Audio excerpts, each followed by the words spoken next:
Dinguerie, dinguerie, dinguerie. Le Cameroun. Cameroun que tout le monde disait, ouais, je sais pas quoi, ils vont à la Coupe d'Afrique, ouais, ils ont triché pour se qualifier, je sais pas quoi, naïna. Ça fait beaucoup polémique leur qualification à cette Coupe du Monde. Mon gars, le Cameroun a battu le Brésil.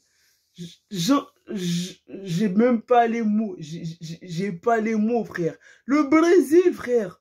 L'équipe qui a remporté le plus de Coupes du Monde. Le Brésil n'a jamais été battu par une équipe africaine en Coupe du Monde. Le Cameroun, qu'on disait, ouais, leur Coupe d'Afrique était éclatée, ils ont triché, Comores, je sais pas quoi. Le Cameroun, mon gars, ils ont battu l'équipe de Neymar. Ils ont battu l'équipe du Brésil, frère. Et c'est pas comme, tu vois, genre, la Tunisie, elle a battu la France, tu vois. Deschamps, il avait fait beaucoup tourner. Franchement, c'était vraiment une équipe B de la France. Mais là, mon gars, ce soir, Brésil, c'était une équipe de première ligue totalement. T'avais Ederson dans les cages, t'avais Fabinho, t'avais Martinelli, t'avais Gabriel Jesus, t'avais Fred. T'avais que des gars de première ligue. T'avais Alex Telles. Franchement, mon gars, là, choqué, choqué. Vincent Aboubakar, pour moi, l'homme à retenir au niveau du Cameroun. Le mec, il a marqué, il s'en bat les couilles, frère. Carton rouge, par carton rouge, il enlève son maillot. Tellement il était fier, fier de son but, fier de ce qu'il a fait, fier de ce que son équipe a montré, mon gars. Mais, c'est pas tous les gars. Est-ce que le Cameroun, on peut être dégoûté pour eux, pour se dire que voilà, on peut avoir des regrets dans les précédents matchs face à la Suisse ou encore face à la Serbie. Ouais, parce que ce soir, mon gars, malgré cette victoire, mais vraiment incroyable, genre là, limite, genre, j'aurais aimé voir, mon gars, la cote du Cameroun pour ceux qui font les paris sportifs, les gars. Mais moi, je crois que, en fait, cette année, la Coupe du Monde, là, tous ceux qui parient, là, les gars, vos paris Allemagne, Japon ou Corée du Sud, Portugal, tout est tombé à l'eau. Parce que qui aurait imaginé? Moi, j'avais dit, hein, moi, j'avais dit que moi, je croyais à une victoire du Cameroun. Que moi, j'ai dit, il faut y croire, on ne sait jamais. Si l'Arabie Saoudite a battu l'Argentine, c'est pas le Cameroun qui peut battre, qui ne peut pas battre le Brésil sans Neymar. Et mon gars, ils l'ont fait, ils l'ont fait. Mais comme j'ai dit, on peut avoir des regrets, les gars. La défaite face à la Suisse, le match nul face à la Serbie. Aujourd'hui, le Cameroun devait remporter son match pour se qualifier, mais pas que. Le Cameroun devait remporter son match et aussi la Suisse devait faire un faux pas. Bon, c'était bien parti et tout dans le match Suisse-Serbie. La Serbie menait 2-1. Et ensuite, bah, la Suisse a su revenir au score et égaliser et marquer tout simplement le 3-2. Suisse-Serbie a eu 3-2. Donc du coup, dans ce groupe, le Brésil termine premier, la Suisse termine deuxième. Le Cameroun termine troisième et la Serbie termine dernier, mon gars. Cameroun, une défaite, un match nul, une victoire. Est-ce que le Cameroun, mon gars, a réussi sa Coupe du Monde? Totalement oui, hein. Du moment où tu barres le Brésil, ta Coupe du Monde, mais elle est totalement réussie. Tu veux faire quoi de plus, mon gars? Certes, aller loin et tout ça, naïna, oui, mais c'était compliqué. Le peu qu'ils auraient pu faire, c'est peut-être de battre le Brésil. Ils l'ont fait, mon gars. Et franchement, cette équipe du Cameroun, là, malheureusement, elle est un peu vieillissante et tout ça. Je sais pas si, voilà, la prochaine Coupe du Monde, des joueurs comme Choupo-Moting ou encore Vincent Aboubakar seront toujours d'actualité. Mais en tout cas, Eto'o, Song, leurs sélectionneurs, ils ont fait un beau taf. Hein.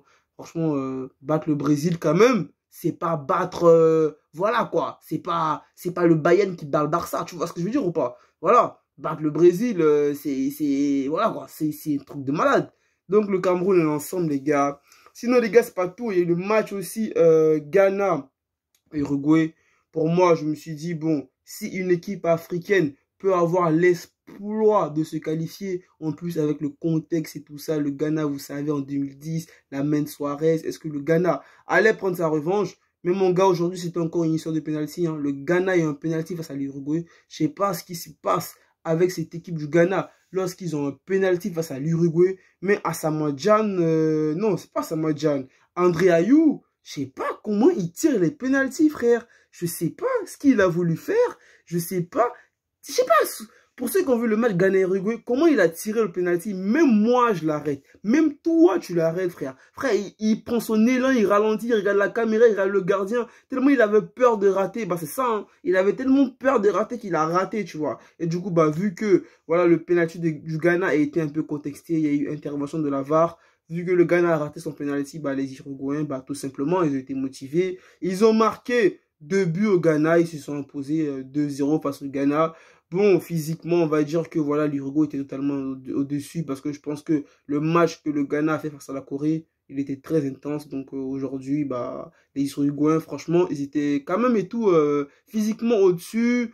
Dans les occasions, ils dominaient, même si la seconde période, le Ghana s'est procuré quelques occasions. Mais l'Uruguay, bah voilà, ils étaient aussi dangereux, ils étaient là. Lorsqu'il y avait des petites actions, ça a failli faire but du côté de l'Uruguay. Et malheureusement aussi pour l'Uruguay, même s'ils ont battu le Ghana dans le groupe du Portugal, de la Corée du Sud, de l'Uruguay et du Ghana, bah l'Uruguay est éliminé, le Ghana sont éliminés. C'est le Portugal et la Corée du Sud qui sont qualifiés. La Corée du Sud qui a battu le Portugal, franchement, c'est vrai, à Tottenham, voilà, c'est un big joueur et tout ça, mais je ne savais pas que, voilà, cette équipe de Corée du Sud en général allait même se qualifier pour les huitièmes de finale. C'est autant tu vas me dire le Japon, ouais, le Japon quand même, on sait tous que le Japon, voilà, c'est quand même une équipe de foot, quoi, en Coupe du Monde, ils sont souvent là, mais la Corée du Sud, mon gars, choqué, choqué, choqué, choqué, mais est-ce que la victoire de l'Arabie Saoudite face à l'Argentine et la victoire du Cameroun face au Brésil, quelle est la plus incroyable? Bah, tout simplement, c'est celle du Cameroun. Et ça restera, les gars, à jamais gravé dans l'histoire. Le Cameroun, première équipe africaine qui bat le Brésil en Coupe du Monde. Mais bon, les gars, là, je vais vous montrer les différents matchs qu'on aura. On va un peu parler des différents matchs qui vont rester au niveau des huitièmes de finale. Je crois que demain, voilà, demain c'est Pays-Bas, États-Unis.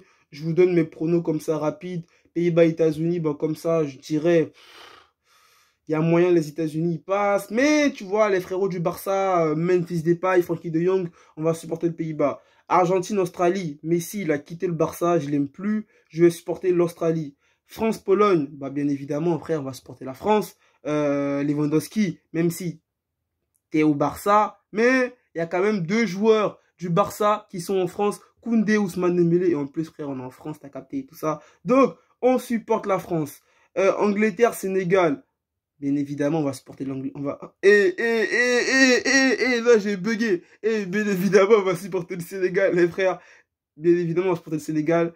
Est-ce que le Sénégal a une chance de battre l'Angleterre? Tout simplement, le Cameroun vient te donner, voilà, que le Cameroun vient te dire que tout est possible, là, hein. Sénégal, Angleterre, le Sénégal, ils vont gagner. Ça y est, si le Cameroun bat le Brésil, c'est pas le Sénégal qui ne peut pas battre l'Angleterre, mon gars. Après, Japon, Croatie, franchement, moi, cette équipe du Japon, là, il faut avoir peur d'eux, les gars, parce qu'ils ont terminé premier d'un groupe avec l'Espagne et l'Allemagne. Japon, Croatie, moi, franchement, c'est vrai que les Croates et tout, dernier finaliste et tout de la Coupe du Monde, mais moi, je dis, huitième de finale, Japon-Croatie, bon, allez. Ouais, la Croatie, elle va passer, on va rester logique. La Croatie, elle va passer. Après, on aura Brésil-Corée du Sud. Brésil-Corée du Sud.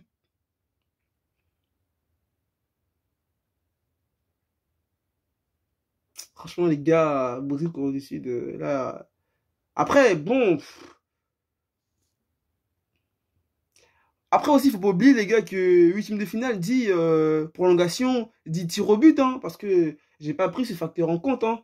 Huitième de finale dit prolongation, dit tir au but. Si le Brésil, je vais donner 2 pronos pour ce match. Si le Brésil va en prolongation face à la Corée du Sud, pour moi, ils perdent. Mais si le match se termine à la 90e minute, bah, le Brésil, il passe. Huitième de finale, Maroc-Espagne. Bien évidemment, mon gars, on va supporter le Maroc. Comme j'ai dit, si le Cameroun a battu le Brésil, si l'Arabie Saoudite a battu l'Espagne, c'est pas le Maroc qui ne peut pas battre l'Espagne, mon gars. Donc, pour ce match, on va supporter le Maroc. Après le dernier match des huitièmes de finale, on aura Portugal-Suisse. Bon, ce match-là, franchement, cette équipe de la Suisse, on a vu lors de l'Euro 2018, on a un peu négligé. Ils nous ont sorti vite fait et bien fait. Et comme je dis, attention aux prolongations parce que les huitièmes de finale, dit il y aura les prolongations, dit risque de tir au but. Donc, Portugal, Suisse, bon, on va supporter le père de CR7 Junior. On va dire le Portugal, ils vont passer. Donc, mon gars, c'était mon prono et tout ça pour les huitièmes de finale. Mais en tout cas, le Cameroun, ouais, ouais, ouais, ouais. Le Cameroun a battu le Brésil. Oh, mais gars, c'est ça. Mais attends, c'est un truc de ouf, wesh, mais... C'est un truc de ouf. Mais les gars, dans la vie, tout est possible, hein. Tout est possible. Tout est possible. Le Cameroun a battu le Brésil. Wissam Bakar qui marque face à Ederson. Ouais. Le Cameroun a battu le Brésil. Bonne nuit les gars, demain les huitièmes de finale elles commencent. Je pense que cette Coupe du Monde elle va vite. Hein. Je ne sais pas si les éditions précédentes, si lorsque les matchs de poule étaient finis, on avait un jour sans match. Mais là ça fait plaisir parce que depuis que la Coupe du Monde elle a commencé, tous les matchs s'enchaînent. Hein. Il n'y a même pas un jour de repos, on va dire, il n'y a pas de match. Direct demain, les huitièmes de finale commencent. On verra la poule on verra la poule on verra la poule mais les gars, j'y croyais Cameroun-Brésil, hein. J'y croyais de ouf. Franchement, dire que j'y croyais et que bah ça allait se réaliser, c'est vraiment incroyable en fait. Zéro, bonne nuit à vous, prenez soin de vous les gars, prenez soin de votre famille, n'oubliez pas les héros, restez toujours positif dans la tête les gars, ensemble, allez plus.